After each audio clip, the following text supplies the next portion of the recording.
I'm Dylan Radigan. I've interviewed nearly every CEO and most world leaders during the past 25 years. And now I'm bootstrapping. I'm turning my attention to the new CEOs and the irrepressible entrepreneurs leading the next generation of innovation in the world. Welcome back to Tasty Live. I am Dylan Radigan. It's time for another episode of Bootstrapping. Our guests today, the founders of a company called The Desire Company. Their names, Eric and Judith. You can see both of them before your very eyes. Eric and Judith Scheinkop. Am I saying the last name correctly? Perfect. Yeah, it's good. It's because I'm from New York. I know the Scheinkop. I know the deal, okay? Right. It's a pleasure to see you both. Nice to see you. The company called Desire. Nice to see you. Yeah, thank you, Judith. All right, let's cut to the chase, shall we?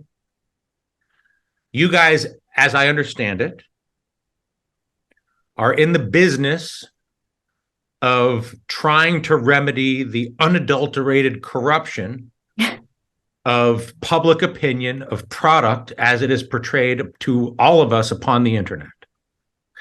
And what I mean when I say that is everybody knows, or a lot of people know, and everybody should know, that there are literally, computer farms of people where you can purchase positive 4- and 5-star reviews on Amazon or on Yelp or what. I shouldn't even name company names because I'm sure they'll be like, oh, we don't do that. There are companies that are targeted for paid reviews. So like if I'm Dylan Radigan and I want to do Dylan Radigan's sunglass company, that I can then put in my marketing budget, basically a set of costs to pay a company to publish 4- and 5-star reviews of my sunglasses, which then completely undermines the totality of the theoretical beauty of the internet, which is instead of relying on the marketing or the opinion of management or whatever sort of representation that might be added, I can see, well, who stayed at this hotel or who used these sunglasses or who used this cosmetic or whatever, the speaker system, whatever it is.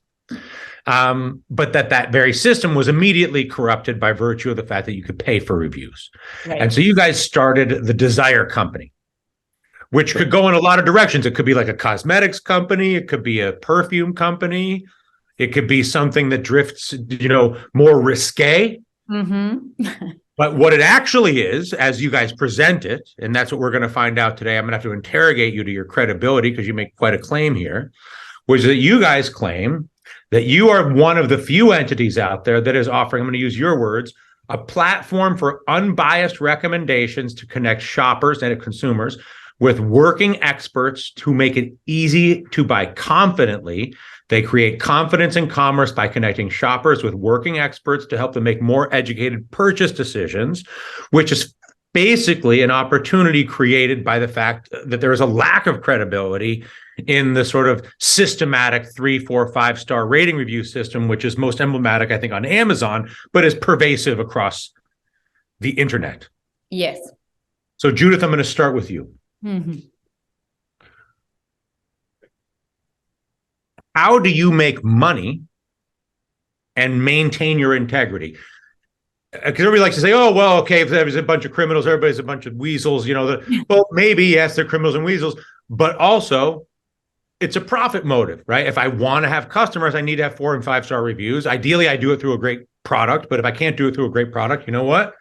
I'll pay some people to say it's a great product. Right. That gives me more customers. I can say, well, that's morally reprehensible. I can sort of stand on a soapbox, but you can also understand there's an incredible incentive to try to represent the quality of any product, going back to the beginning of consumer products forever. Everybody wants people to think they got a good thing.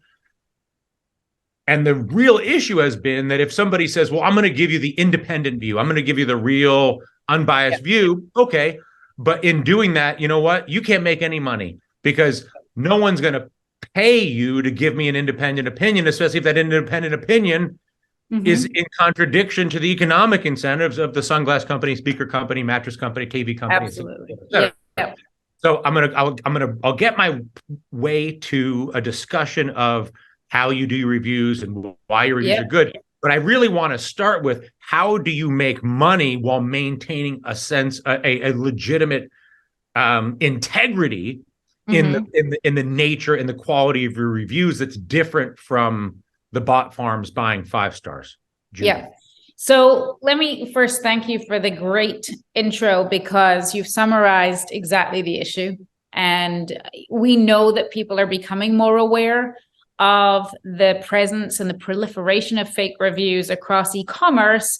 But I don't know that people have yet got to the stage where they understand the impact on the shopper, and therefore the brand and the retailer. So thank you for the setup. But I know you say we'll get to the how you do it, but the how we do it really explains why we do it in such a way that allows us to maintain integrity whilst at the same time driving revenue. So we work directly with experts. And when we talk about working experts, what we're talking about are professional fitness trainers, NFL athletes, nutritionists, makeup artists, people who are earning money by their profession, not through content they're creating and putting online, not through the number of followers that they have. They can have 0 followers and they're still going to be earning money. And so these are people who live and die by their reputation. Their reputation is what gets them success. So by knowing that they are a fitness trainer who has credibility, they will get more clients. By knowing that they are a makeup artist who understands the skin and how to work with different complexions, skin types, and skin colors, they will get jobs. And so therefore, when we're matching brands with these experts, we're doing it in a way that starts from a place of authenticity. And what I mean by that is we are starting with, okay, NFL athlete, what products do you currently use and authentically recommend? So let's start from there and reverse engineer that brand partnership, so that if we know that that athlete is already using brand X and we approach brand X and say, this athlete loves your products, why don't you use them in a video to talk about why they use your products, what else they tried, how it works for them, and who it works best for. And that way we're able to create an authentic partnership and make money while doing so. So Eric, I'm brand X. And there's some, cosmetics, there's some expert, Hollywood cosmetics king or queen who you guys find and you say, okay, I was cosmetics king or queen, which are you love brand X. You only use it on Brad Pitt and on Jennifer Lawrence and whoever the fancy people are. And I want you, as somebody who is not incentivized to make money by being popular, but who's incentivized to make money by being respected, to Judith's point, I want you to endorse brand X. Am I understanding that piece of it? You are, but there's 2 ways that we go about it. So one is what Judith referenced, which is what we call organic partnerships, which is where we have a perfect example is Nancy Rooney. She is a makeup artist to the stars. She does Brad Pitt. She does, all of these. She works on all these movies with all these actors.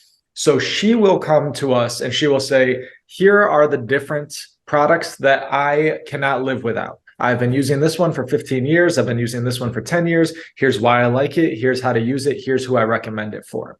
That's organic. We then license that back to the brand. It lives on their website. It lives in their digital media across the board. The other way that it works is what you just referenced, is that somebody comes out with a new product and they say, hey, I really want Nancy Rooney to recommend this product. We don't guarantee that she's going to recommend it. What we do is we get it in her hands. She tests it for a certain amount of time in real life scenarios, and then she tells us what she thinks. We run into situations all the time. We just ran into one with a brand where there was a number of hairstylists who said, I'm not going to touch that. It doesn't have the greatest reputation and I don't want to endorse it. But we got it in front of someone. We asked them to test it and they were like, you know what?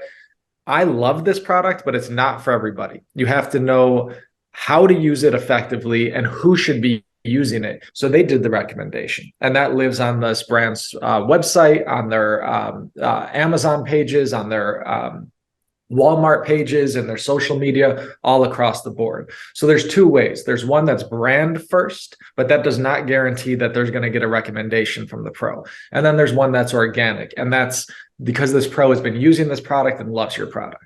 Got it. Okay, so I get it in the sense that the Desire Company basically sits, Judith, between the expert and the brand. And whether it's the expert that says, I've got a brand I love, or whether it's a brand that says, do you have an expert who loves my brand? You guys don't care as long as it's an agreement between the two, right? It still doesn't answer two questions for me. One, how do you make money? In other words, do you charge a fee to the expert? Do you charge a fee to the brand, I presume, would be my guess? Or do you charge a fee to the consumer to access the expert recommendation? So that's my first question. Judith. Yeah, so we charge the brand. So the pro is paid for their time that they dedicate to testing the product and then coming in to film their recommendation, if they recommend the product.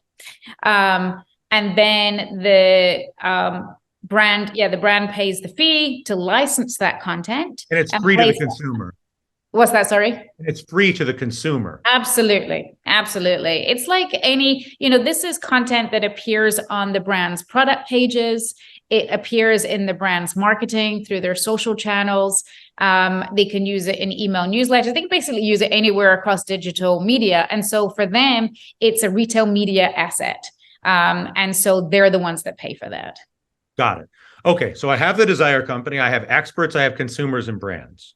I now have an economic ecosystem that says, I believe, being the Desire Company, that I am good enough at this to match experts and brands, that the brands will be willing to pay money, which is a big thing because everybody wants money from the brand, right? There's no shortage there's a line around the block for every brand in the world saying, give me some money and I'll help you sell your stuff. Absolutely. And the brand's job is to figure out, okay, which of these yeehaws are worth giving some money to, because everybody says if I give them money, they'll sell my stuff. Yep. You guys are saying, okay, you should give me the money, the Desire Company, because we're the best at finding the experts, and our experts are the ones that are the best to sell your product. Correct. And so in order to do that, and so I'm curious, Eric, basically how you validate. So if I'm the brand and you say, okay, brand X, Dylan, give me, X number of shekels and I will get you X number of experts to promote your brand. And I've got you and 50 other people through my office offering me some song and dance about how if I give them money, they're going to sell my stuff.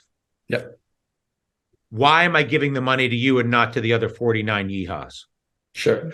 All right. So there's a number of things going on in the industry where brands are really needing a new solution. And as you referenced earlier, not only can you pay people to create fake reviews, but you could, and fake 5-star reviews, but the majority of 1-star reviews are also fake. So I can also just attack you as much as I can. Yeah. Exactly. So over 53% on Amazon. A bunch of weasels. Oh. Yeah, it's rough. Over 50% on Walmart. All of these reviews have been faked. And what's worse now is that it used to be a human sitting there faking it. Now with Chat GPT, it's millions by the day going up. So when you see, Dylan's sunglasses brand that has 500,000 5-star reviews, there's something questionable there. And it's really creating this paralysis. People are taking longer to make a decision. People are dropping off more. Returns are going into the, from 400 billion 2 years ago to 700 billion. It's going to be 900 billion this year. It's a major, major problem. So brands are very curious of how they're going to solve this issue. So when they're talking to someone like our company, and the way that we're going to do it is we have a very unique community of experts. So we have Beyonce's team, we have Rihanna's team, we have Pharrell Williams' team, we have Pink's team, but it's not Beyonce, right? It's Beyonce's hairstylist who's been traveling with her for 15 years. It's her makeup artist, it's her physical therapist, it's her dietitian. So these are people who have made it to the very top of their industry, but they're still grinding and working hard. They're not celebrities. Even our NFL players, they're playing on Sunday, but they're not recognized when they're walking down the street. So there's really, really really interesting credibility and authority that comes from our expert community, but it's also very relatable. These are everyday people, especially the stylist, the makeup, meaning the support and sort of nutritionist, yes. all the perimeter of the celebrity or the athlete. Yes, and they have risen to the top of their field, but they're still just an everyday person who's working really hard, and they're spending their own money testing every single product that's going to help make them the best that they could be in their industry. So when you look at the consumers looking at, a faceless, anonymous review, there's no question that the future of reviews has to be video based. So that you actually could connect and start creating a little bit more trust. But then one step beyond the videos that we provide is this really unique, authoritative figure who has dedicated their life to the specific passion.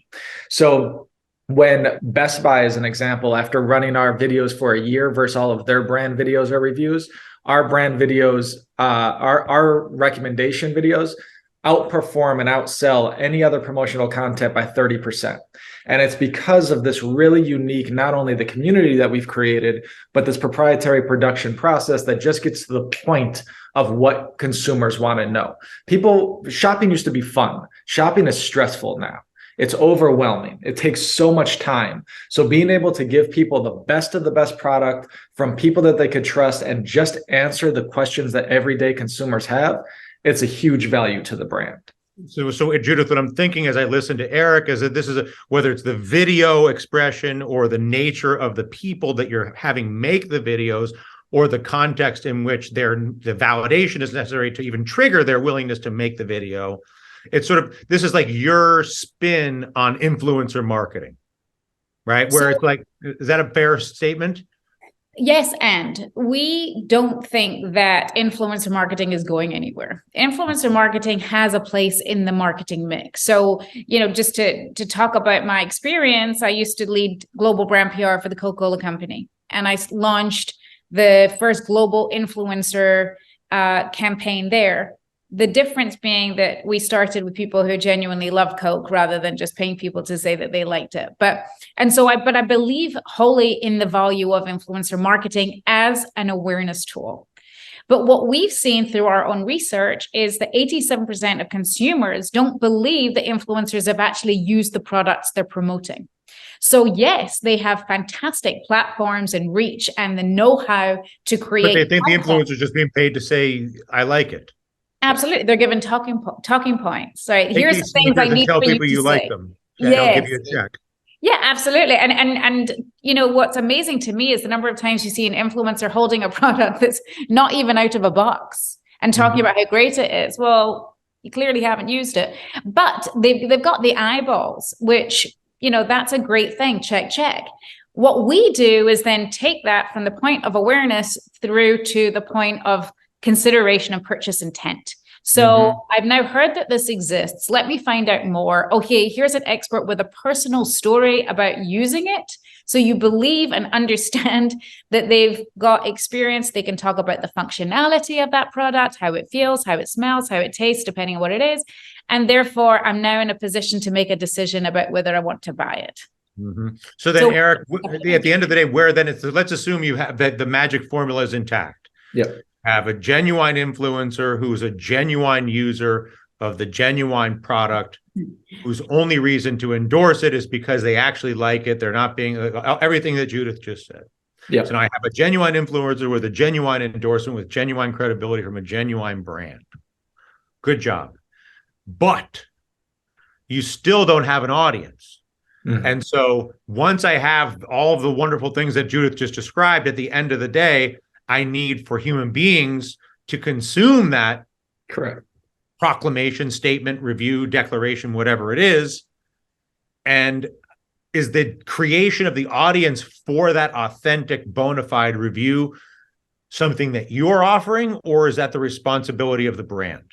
So it's a great question, and it's both. The beautiful thing about the way that we work when we're built into the media networks of these retailers is, as an example, just on bestbuy.com, 275,000 people are seeing our videos a day on bestbuy.com. That's as a result of Best Buy servicing your videos to their email lists or their social channels? On the product page. So if you go to look at a blender on Best Buy, you'll see an NFL player who's talking about, I love this blender because when I leave for a workout at 5 a.m, I could use it to make my protein shake, and it doesn't wake up my dog. It doesn't wake up my baby. Like none of that. It's silent. And that's why I love this. Take it and go drink it out of there on the way to the gym. So they put that on the product page on bestbuy.com. Additionally, we do have a media arm, which will run these on YouTube bumpers or programmatic or wherever people are looking for these type of products. But at the end of the day, reach could be bought, experience cannot. That's our differentiator. We bring the experience, and then there's 1,000 opportunities to place it that gets that exposure. But we are really being built into the retailer's website and their audience. And if you look just quickly at why this makes sense beyond the reviews and these fake reviews that are happening, if you look at why that was even a problem in the first place, is because there's a massive gap in the retail landscape overall before reviews. And that's a lack of education that comes with product marketing. So product marketing is all about like, hey, check this product out. It now exists. You should buy it. But then it's up for the consumer to be like, yeah, I'm kind of interested.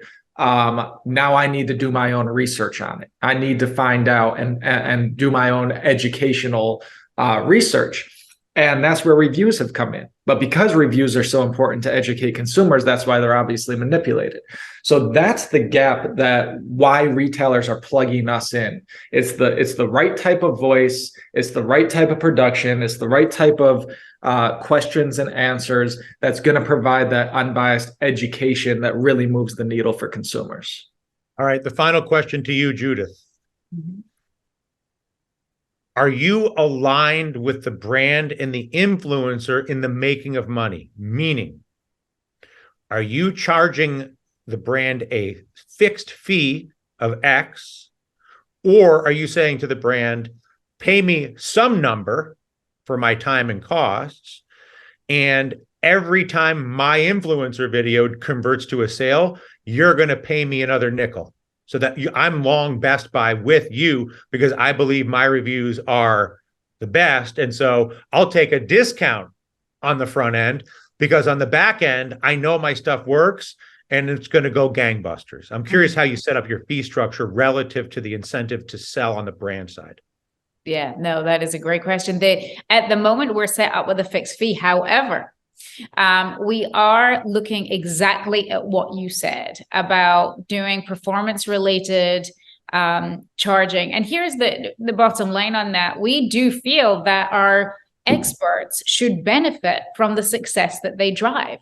We see that sharing personal experience. I mean, they've spent years trialing and testing these products just for the benefit of their careers and their jobs. But that will all benefit the brand. Even when they say they won't do a recommendation, we provide the brand with the feedback from that expert as R&D.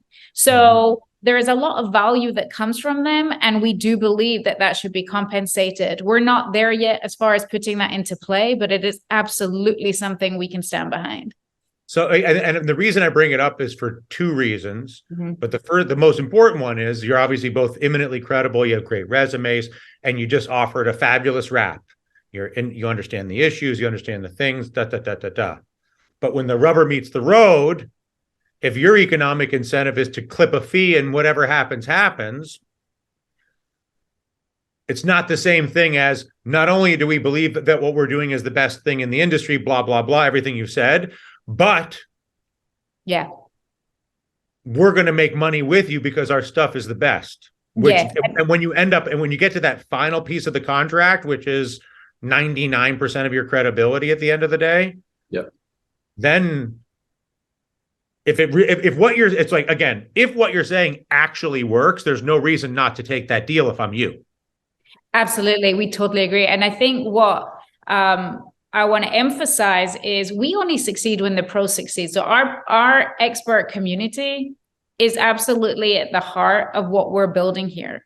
That's where this business started. Honestly, it was about how do we help this community of experts who sit in between the influencers and the celebrities. So the influencers are getting all the money because they're being paid to promote because of their reach. Because they have an audience, they have the Instagram followers. Exactly. Whatever. Then you have these celebrities who are cashing in on endorsements in the millions. But what about this hardworking group in the middle?